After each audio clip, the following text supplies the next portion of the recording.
Rose Garden. I'm Avalon Roselin, indie author and your horror fan for the evening, joined tonight by my husband. Ray, who's also a horror fan. Excuse you. That's just my intro, darling. Eh. And I don't know if the rest of the bookish community online is aware of the horror zine.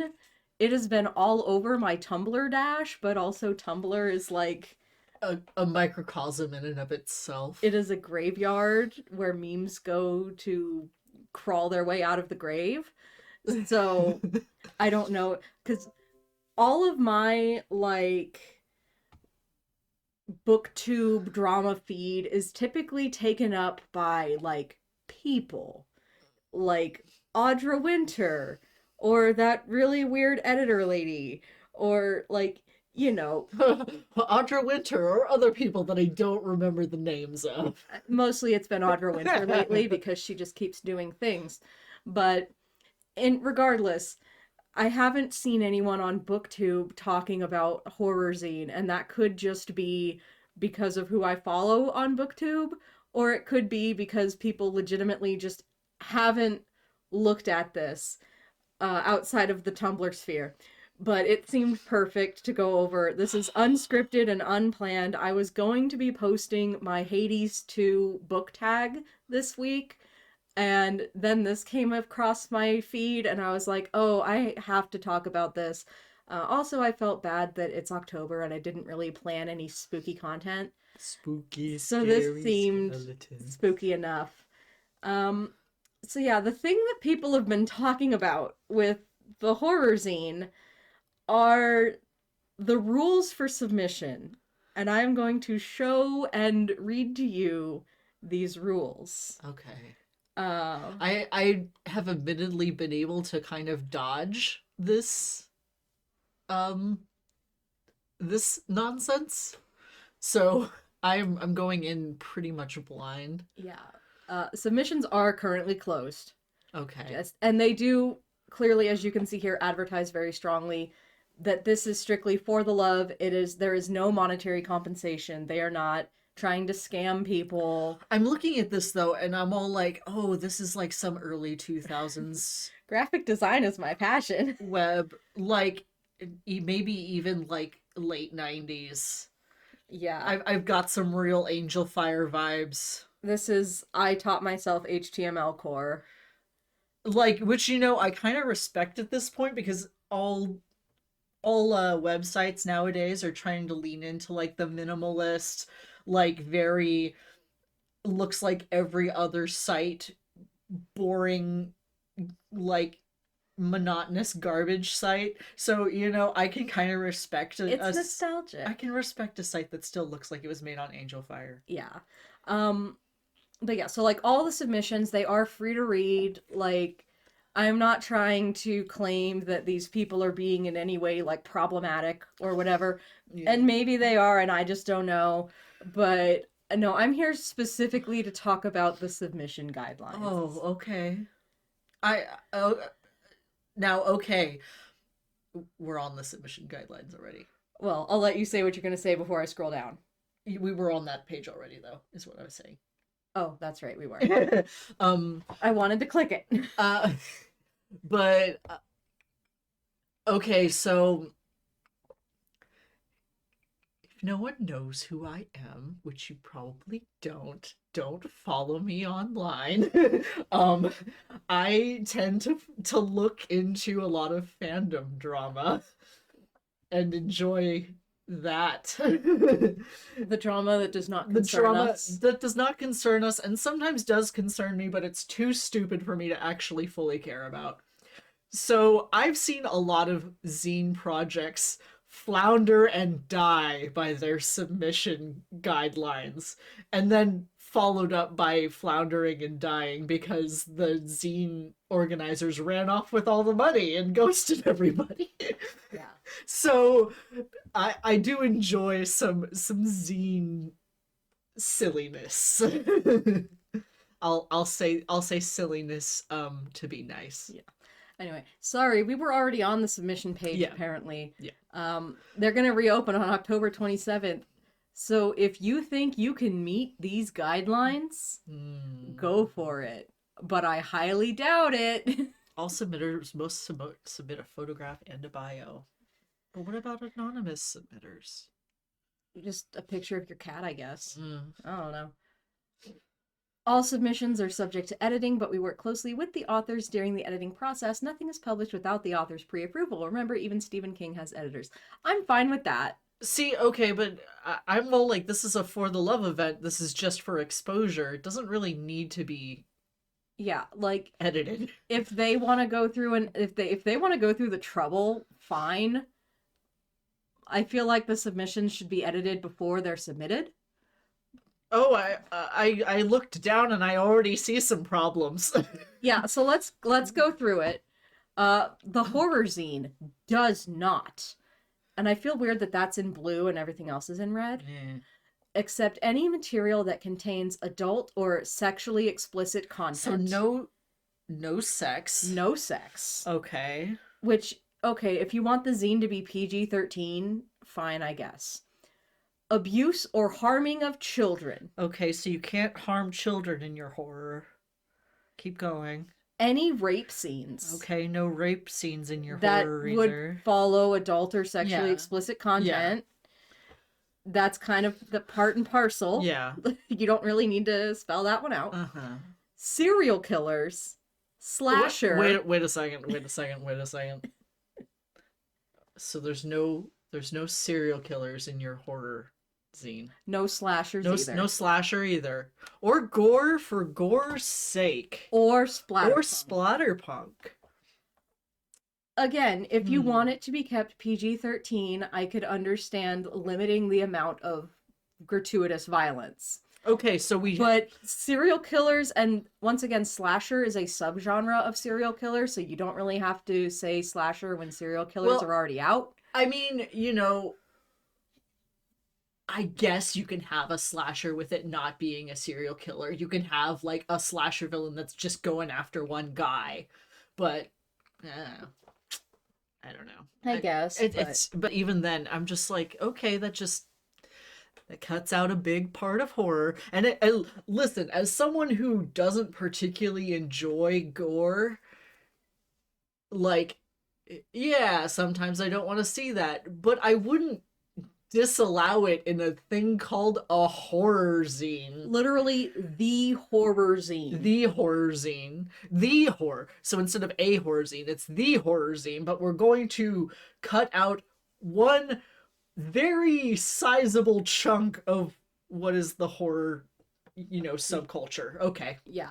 Well, that and also sexually explicit content, horror and sex. Yeah. Are very intertwined, and again, like, if you want it PG-13, fine, but then just say, don't include anything that wouldn't be appropriate for a PG-13 audience. And also, abuse or harming children, that's called that is like an adult fear kind of thing. It is very common in horror. It's very common in children's literature. Yeah, children being imperiled raises the stakes. Anyway. And, well, that also, by definition, then kind of rules out having a child main character. Because if they can't be harmed or abused in any way, typically that's sort of how things get going if you have a slightly darker book with a child main character. You could argue that Coraline is being neglected. Coraline is being abused. Maybe not physically, but certainly by, the other mother. Well, I'm just even saying by her birth parents. Yeah. You could make the argument that they're neglecting her. But even then, it's all like, by the villains. Yeah, for sure. Okay. Anyway. So the villains, if your protagonist is a child, your villains just can't do anything bad to your main character. Which kind of negates the point of having a child main character in a horror. No kids. No fucking kids. No kids around here.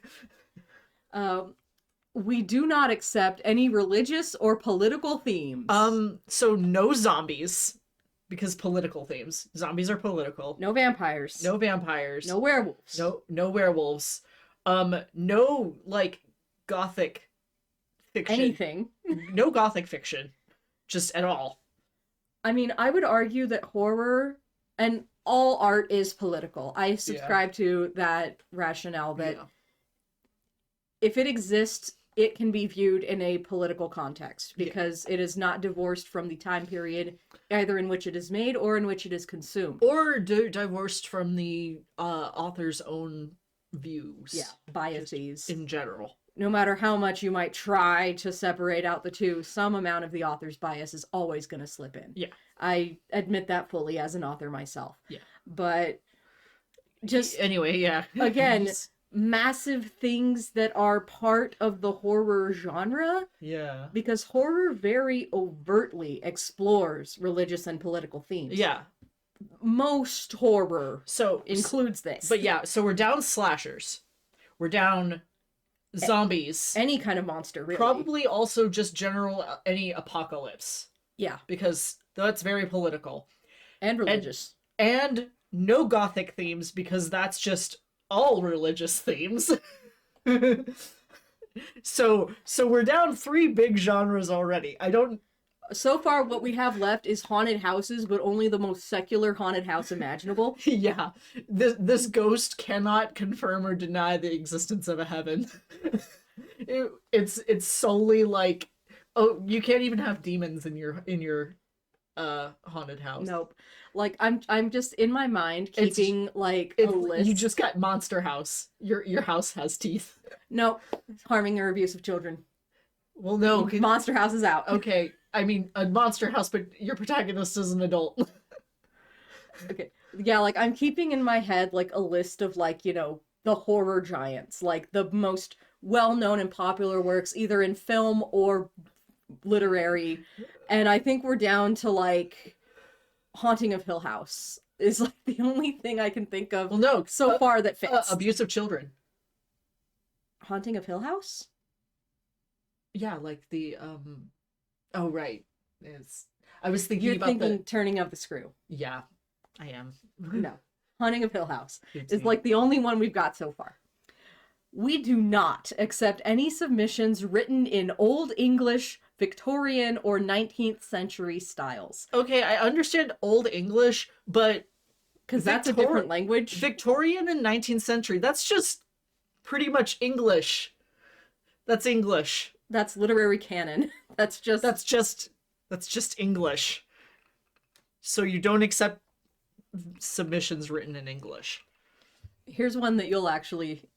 Not from a artistic standpoint, but from a personal taste standpoint. Mm-hmm. We do not accept any submissions told in a diary or letter or journal format. So, epistolary. Yeah. No, which you're not a fan of. Yeah, I don't enjoy that, but also I wouldn't... Why would you ban it? Yeah, literally... What is the rationale for banning it? Both Dracula and Frankenstein, easily 2 of the most well-known horror novels just to ever exist, are both written in this way. Dr. Jekyll and Mr. Hyde as well. Also that, yeah.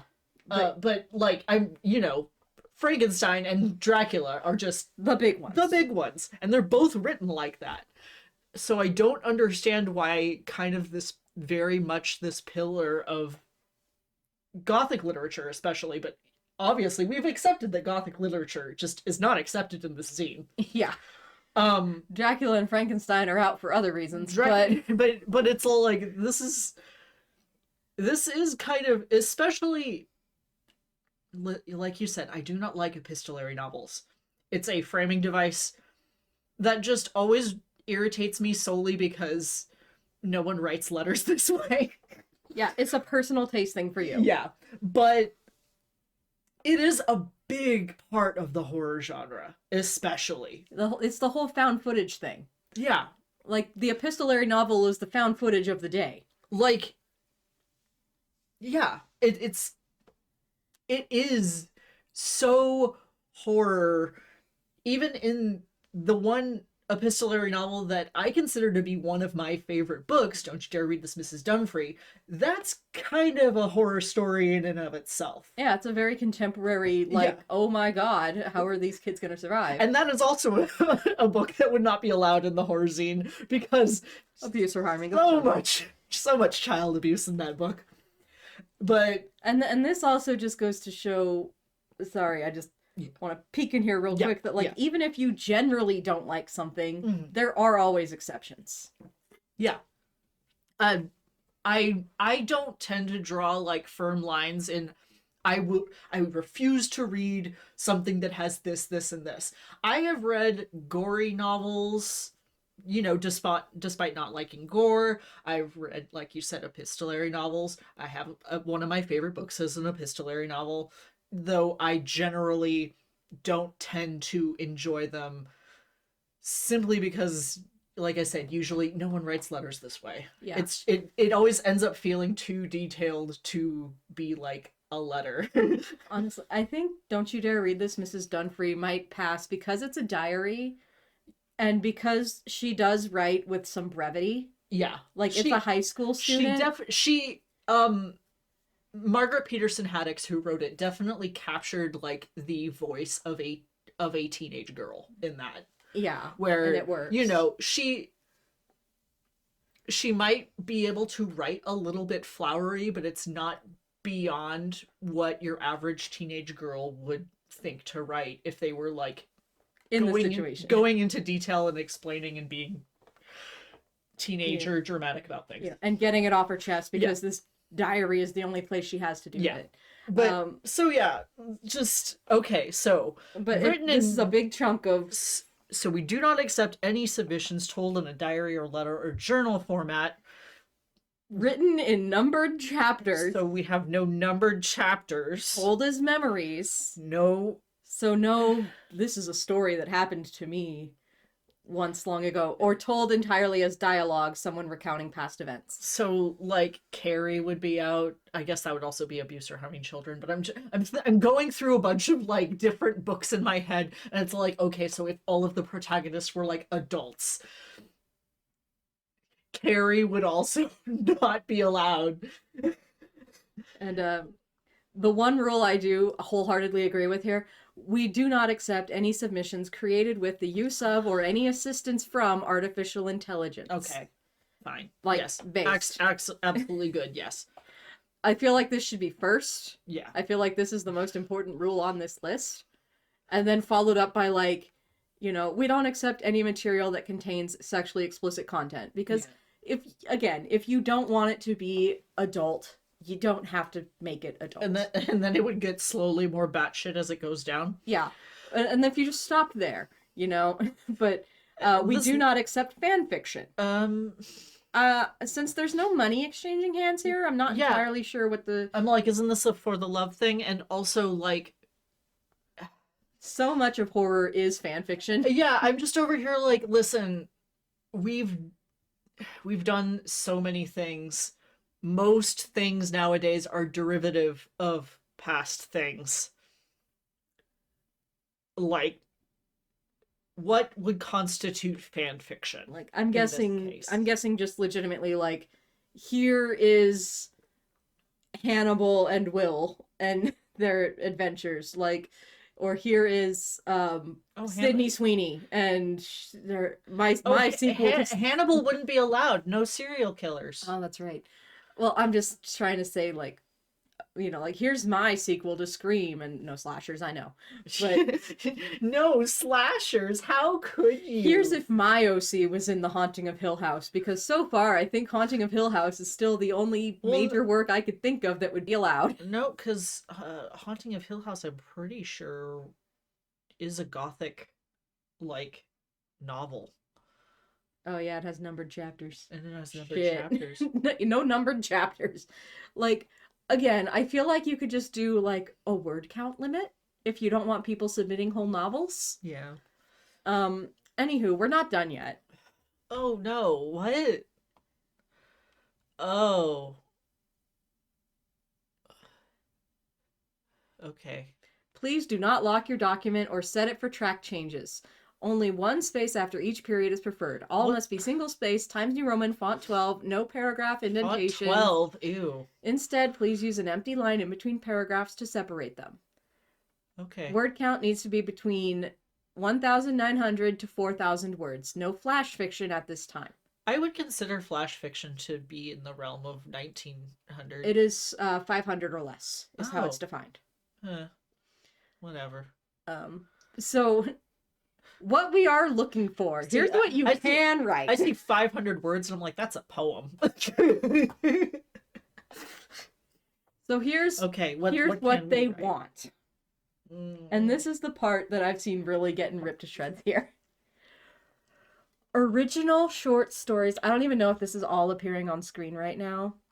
No, it's not. Okay, so sorry, you're getting a little bit cut off, but original short stories that are creative and fresh.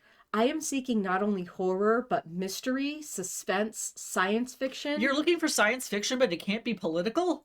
Speculative, and most of all, good character development. Okay. I am also looking for Hitchcock-type endings, Twilight Zone-type weirdness. You want Twilight Zone, but it can't be political? And or something deliciously twisted.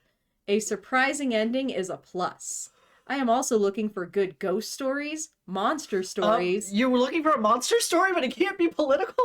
Vampires. It can't be religious, but it's vampires. No religious, no politics, no sex. Vampires. So the Cullens. Also, ghost stories. Well, no, the Cullens are religious. That's Mormonism, baby. Oh yeah, there's a lot of religious overtones. Also, ghost stories. Ghosts are inherently a religious thing. Sorry. Like that is literally talking about the afterlife. One of those big things that religion has a big old hold on. But something exciting and new is even better. And remember the legends. Vampires are killed by stakes, werewolves by silver bullets, and zombies by a shot to the head. Zombies, but no politics. If you are going outside the box on any of these, make it believable for readers who are used to the status quo of legends. Okay. I'm looking for something exciting and creative and fresh. But vampires have to be killed by stakes, and I'm just like, okay.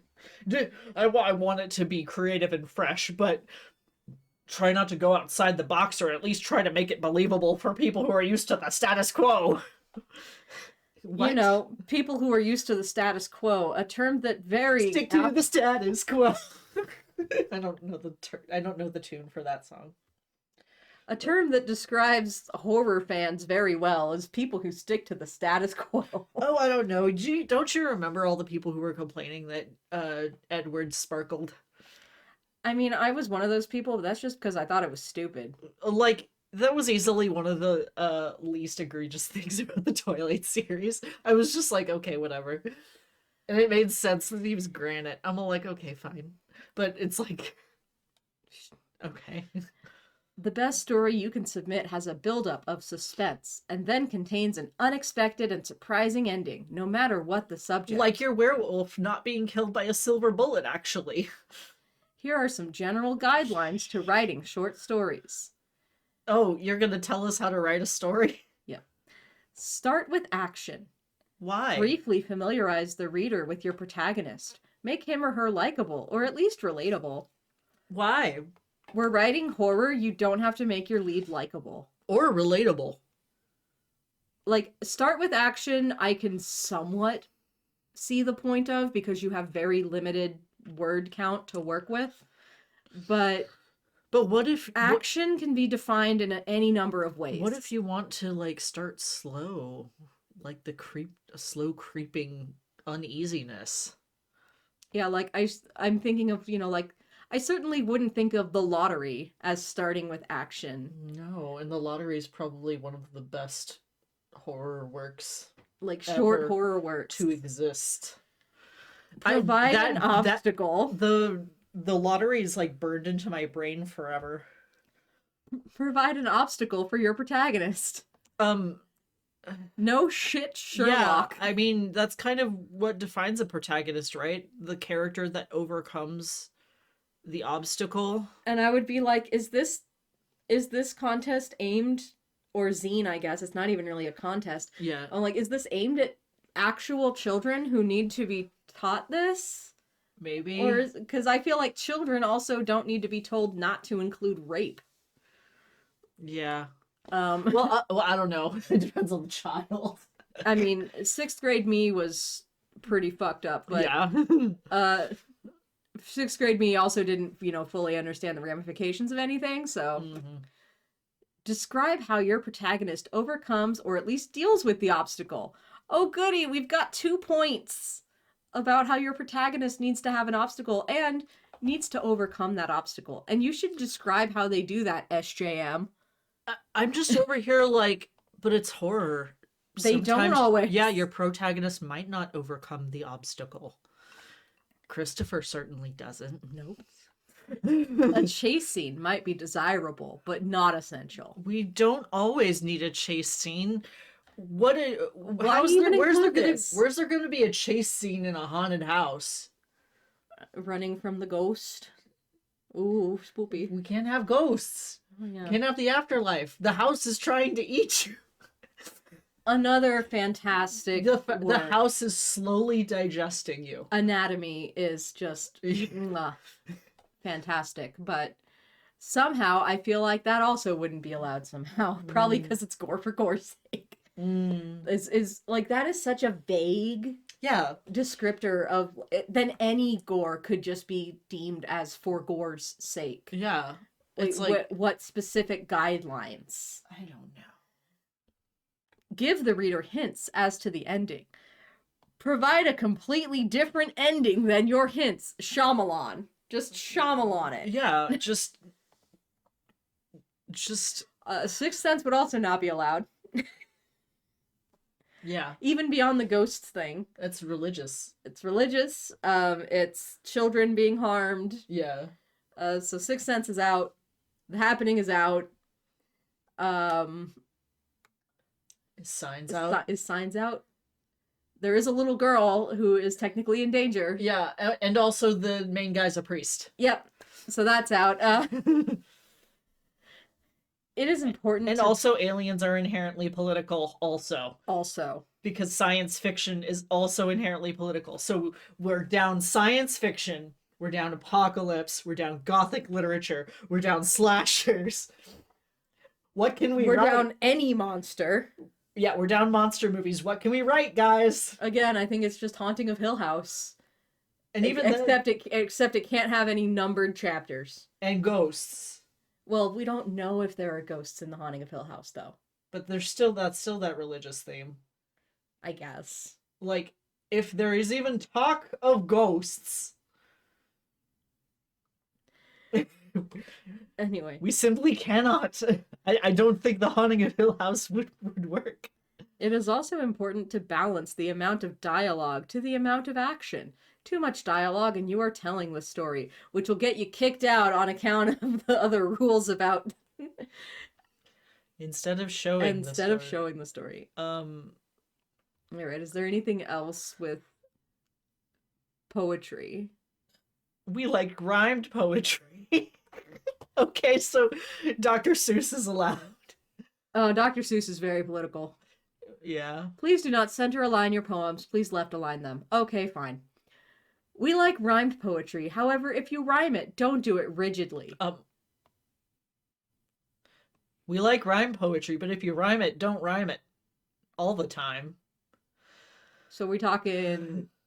Iambic pentameter. Like, are you doing like ABC, BAC? Like, what rhyme schemes are allowed? In other words, do not focus on the rhyme instead of the content, or else the poetry will sound forced.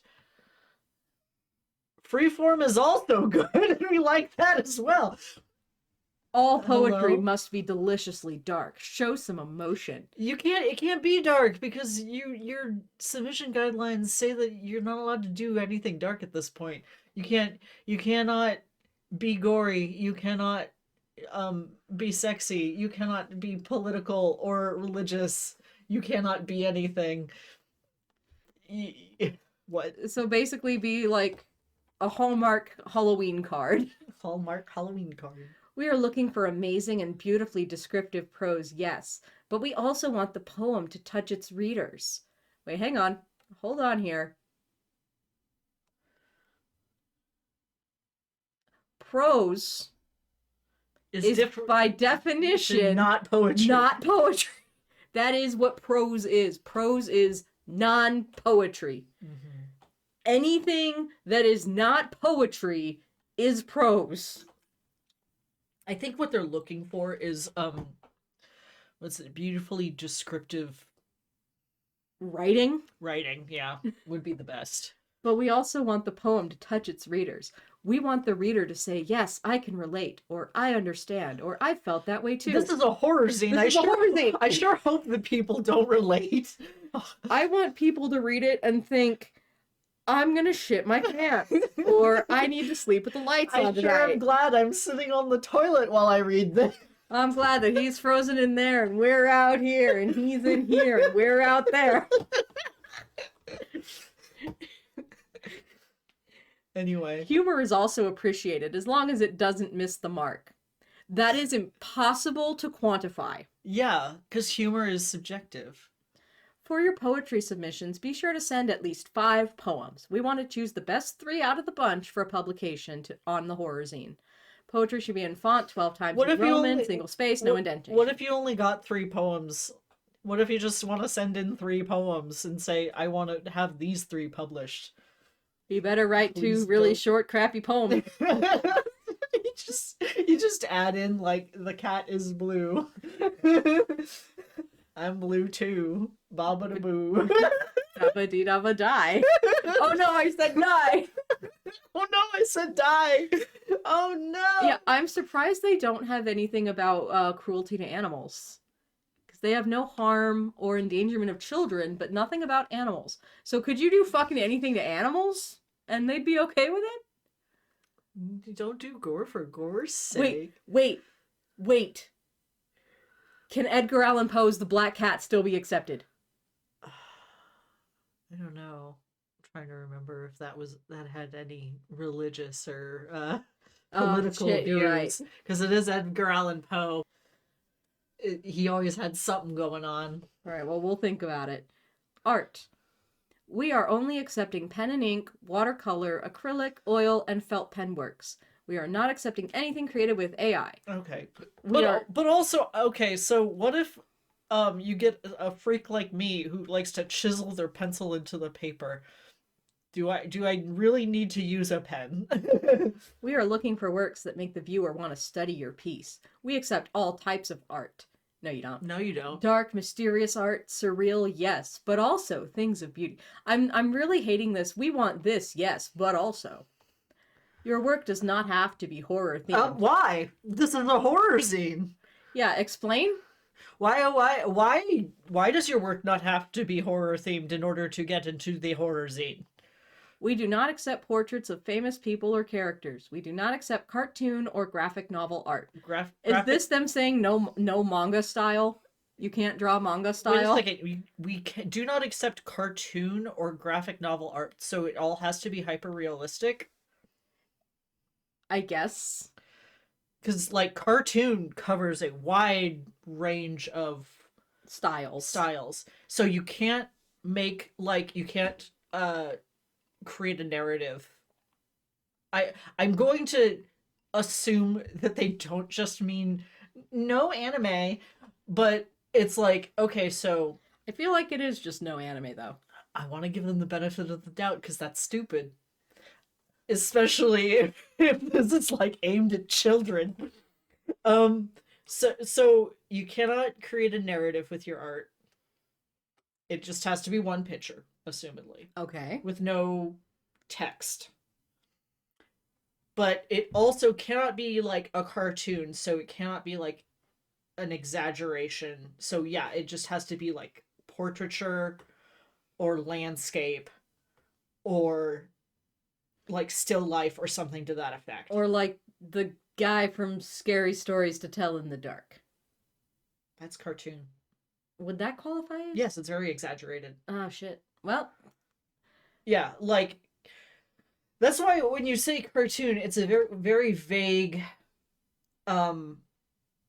it's a vague descriptor, because cartoon means a lot of things. It means pretty much anything that is exaggerated beyond realism or semi-realism.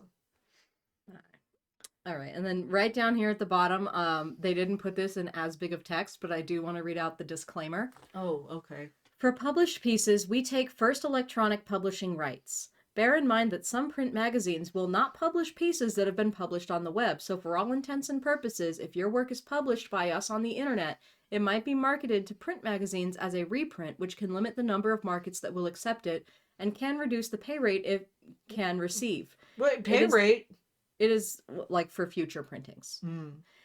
It is up to you, the author, to decide if publishing your work on our website, giving up your first publishing rights for no payment other than exposure, is what you want to do. I am glad that they actually do include this, because this is something a lot of people forget about, especially newer authors. Because first publishing rights, if you want to traditionally publish, is kind of a big deal. It is why a lot of people don't post their original works online very much, because it is kind of a murky legal waters of, you know, if I post my short story on my blog, is that the first publishing? Is a publishing house unable to claim first publishing rights in that instance, even if I take it down later? So yeah, if you're thinking of traditionally publishing anything that you submit to this zine, don't know that your options may be limited if you are accepted and published on here. Now, what I would say to do is, if for some reason you're still looking at this and going, yeah, I want to write something for this zine, and they reopen submissions later this month and you get published, you could definitely say to a future agent or editor, oh, my work was published in this zine, but you're not going to want to try to sell them the work that was published in this zine. Like, you know, bulk out your resume with it. Don't try to submit the same thing that's already out there. Yeah. Because a lot of publishing houses, agents, editors don't like that. It makes things more complicated for them, and they're not getting paid enough to deal with it. Anyway. All right, let's see what else is down here. Horror-zine is recommended by the following. The fucking British. The British. That explains some things. Oh, look at the crunch on those laurels. Oh, it's so crunchy. Oh God. Oh. But yeah, this goes back quite a ways. Yeah. It goes back to at least 2010. Yeah, 2010. Which might explain the look of the website a little bit. Well, no, by 2010, the websites like this were kind of out. Yeah, but okay, so this is not a troll. This is not a, you know, one-off thing that's just getting started. This has been around for a while. I would like to see past zines and to see just how many of the submissions for past zines actually follow the guidelines that they have set out. I would actually like to read some of their submissions and see what people were able to come up with. Because sometimes when you have strict limitations on what you can do, you know, necessity is a mother. Yeah. But I also don't want to put any of these authors on blast. Yeah. Well, no, so, I wouldn't put any of the authors on it, but yeah, we won't do it right now. But maybe once we're off recording. But yeah, I'm interested to see what people actually came up with that met these guidelines, because like we've been saying this whole time, there are massively popular and influential and just good works of horror that do not fit. So I'm intrigued to see what does. Well, and just by genre alone, they've limited themselves so much to haunted houses, basically. Haunted houses, not ghosts. And maybe like stalker stories if all of the characters are adults. But even then, like, I know we've been saying no ghosts because religious, but they have like literally a ghosts button right here. Ghosts. So I get the feeling that they don't consider ghosts to be a religious topic, even though by nature they would be.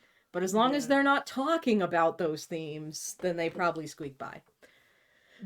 Yeah, but like in that case, you need to revise your submission guidelines, because ghosts are an inherently religious topic. Well, I mean, your opinion on ghosts definitely is informative of your religious views or lack thereof.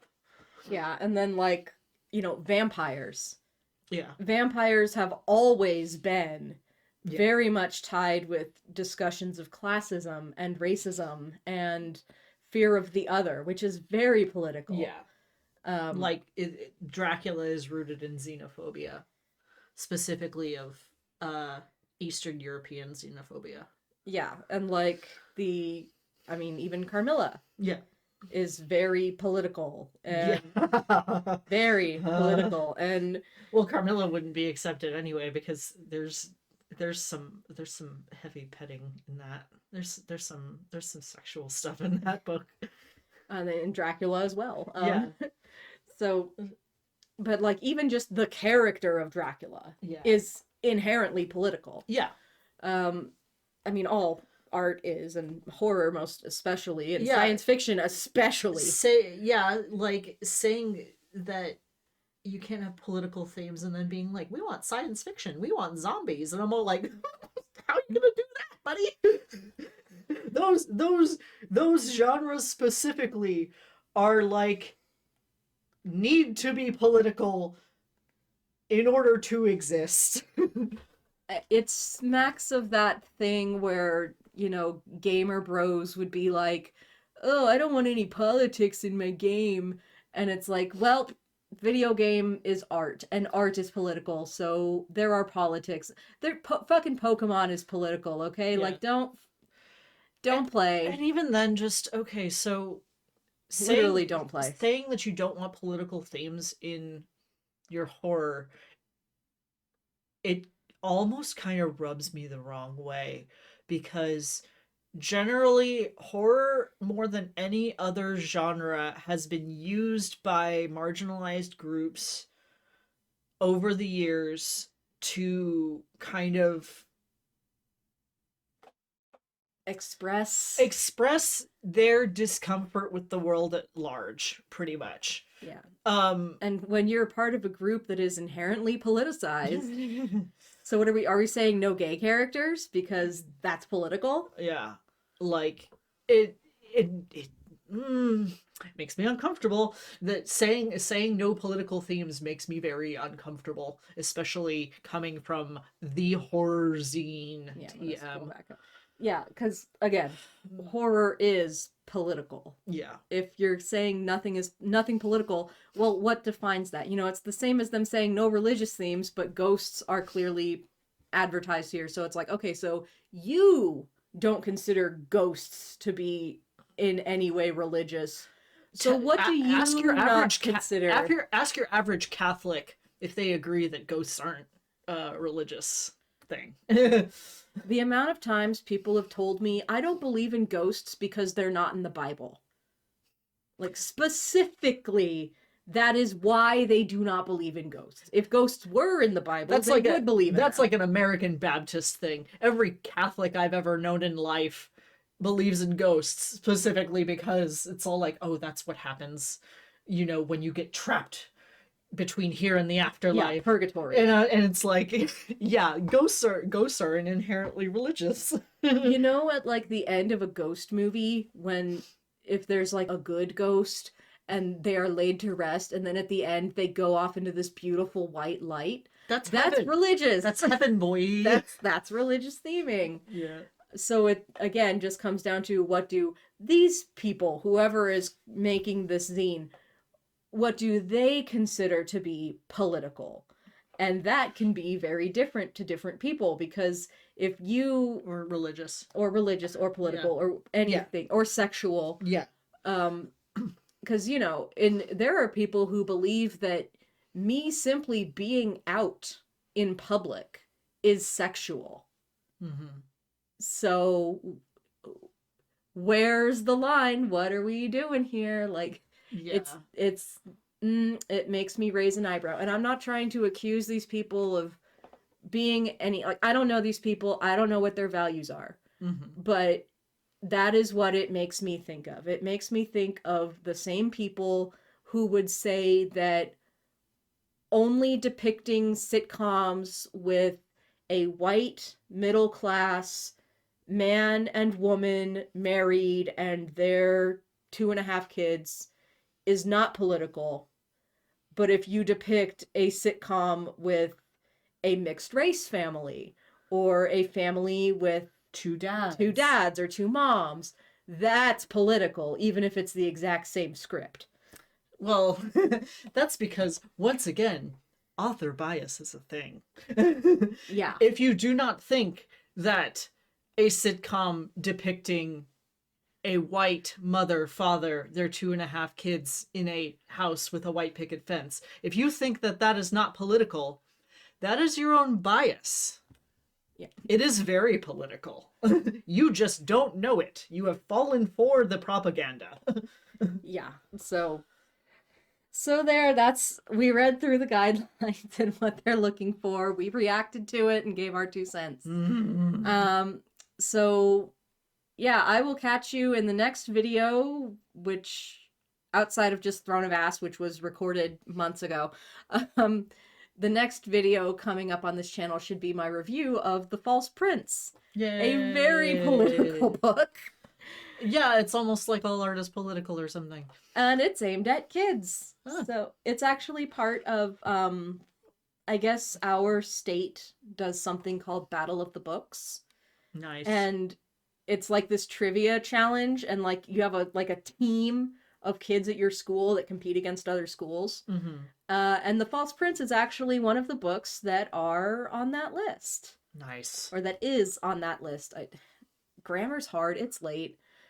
But that's actually how I was able to get my copy, because the librarian happened to just have one out, and yeah, I guess no one from that school signed up to read it, or already had their own or whatever. Anyway, she didn't need it, so she just gave it to me. And I said, cool, I'll bring this back. And she's like, no, water, we have like 5 of them. So okay, I got a free book from this, thanks. And yeah, that'll be it. So what are your thoughts on all of this? Join our Patreon and tell us all about it. Yes, please do support us, especially if you want us to do more off-the-cuff stuff like this. Talking to us on our Discord server is the best way to communicate that to us and let us know. And I'm going to use my new little phrase that I sign off with. Mm-hmm. So any thoughts that you have on horror, or the ridiculous guidelines, or the guidelines you think are actually good, leave a comment below to let me know. And keep growing until next time, Rose Garden. Bye-bye.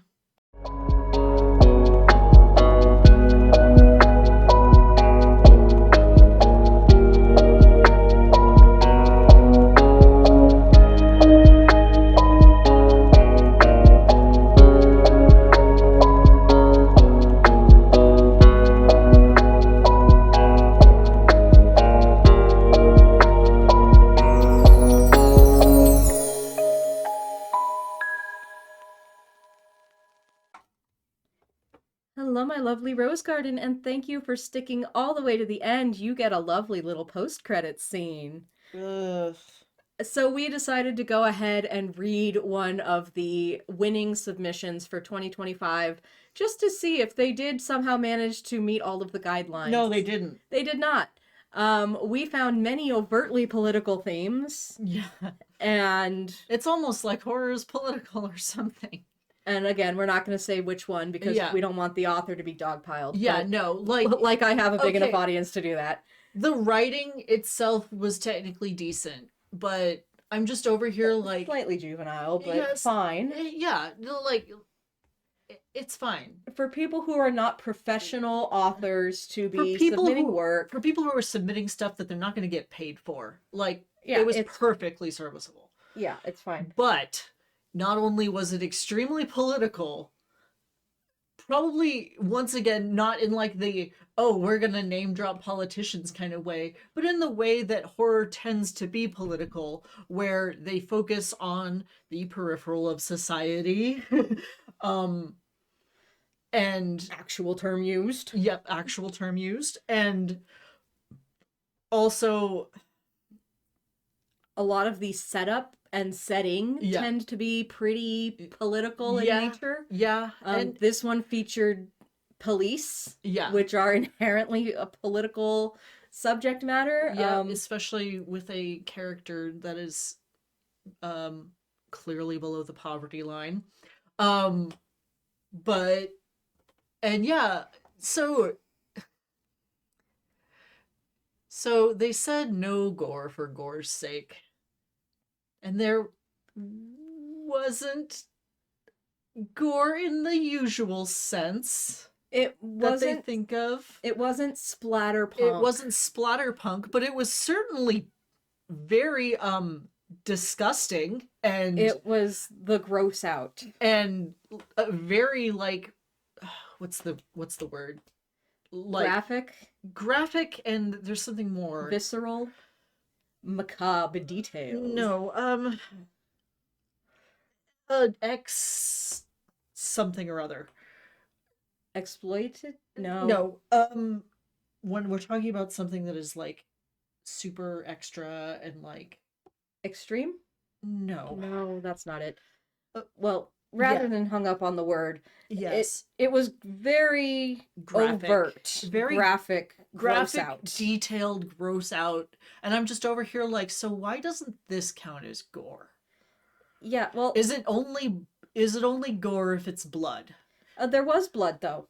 Yeah, but like that wasn't Like all of it. I'm trying to Yeah. understand what the people who curated this zine would consider to be gore, because I think that the wounds and gross details that were described in this story, I would have qualified as gore. Yeah, me too. And it does say no gore for gore's sake, but when you are submitting a short to a zine and it's a horror zine, is not all gore for gore's sake. Because you could theoretically have written this story without any of that, Mm-hmm. and the plot would not have been compromised. Yeah. So, what is gore for gore's sake? And again, it's the attempt to objectify subjective criteria. Yeah. Like, if you just had, here's a list of our editors, and here is what they do and do not like. Mm-hmm. And then if you're writing your submission to be picked up by this zine, you cater it to what they do and don't like. Rather than having it be like strictly, we will not accept anything with political themes. Political to whom? Because this definitely had what I would consider political themes. Yeah. Very like I heard like we saw read through it, but like down the first few paragraphs or so, I was just like, okay, so this is political actually. What the fuck? Yeah, in the way that there are just certain things that you cannot escape Yeah. being political, like the presence of police and poverty and certain types of living situations experienced by those in poverty. Mm-hmm. And I'm like, even the framing of the police officer as like, oh, this, sturdy and stalwart guy who has a gun at his hip. Yeah, who immediately greets the main character by touching his gun. Yeah. Which, what? I'm just like, okay, that's a little bit of a threat, but all right. Yeah, like these are inherently political messages. Mm-hmm. So again, I wonder what counts as political. If this doesn't, what does? And once again, we're not going after the writer in this because it was a perfectly serviceable short. It's serviceable. It's not my thing, but in a horror zine that didn't have such stringent like submission guidelines, I wouldn't have blinked an eye. But yeah, I would have been like, this seems standard. But hearing the submission guidelines before this and then reading this, I'm just all like, how did this pass? Yeah. So if you can get away with this, and this is not considered political, not considered gore for gore's sake, not considered to be an issue with any of these things, then what the fuck? Then what else is or is not? Yeah. Like, give me an example of something that, and maybe this is just the teacher in me coming out, but usually when I give my students an assignment that is a little bit open to interpretation, I will include an example of what is the work that I am looking for and what is not what I am looking for, so that they have two very clear examples of don't do this, do this. Yeah. And it has helped many students to understand what the assignment is, especially when I'm teaching English learners. So I guess the approved submissions are the do this, because these are the submissions that were selected. But then that just leaves me in confusion over, well, how far can I push the envelope and still be accepted? Mm-hmm. Because it doesn't say we prefer works that don't have overtly political themes. It says we do not accept works with political themes. Yeah. Like outright, in bold letters. In very large, standard color letters. the dark red that every edgy kid used on their first HTML site. So that was, we did that for your edification. I hope that you got something out of this video, if not just a chuckle. Please do leave a comment if you stuck around for the post-credit scene. We should have like a secret code phrase to put in your comment. If you put a little knife emoji in your comment. Yeah, put a little knife emoji, but nothing too gory. No gore for gore's sake. And so yeah, if you stuck around for the post credits, give me a little knife emoji, a little slasher, little guy, because we allow slasher. Yeah, or tell me what your favorite slasher movie is. I'm looking for stuff to watch this fall, this October. Leave me a horror movie recommendation that would not meet these guidelines with a little knife. With a little knife. And we'll catch you next time. Bye bye.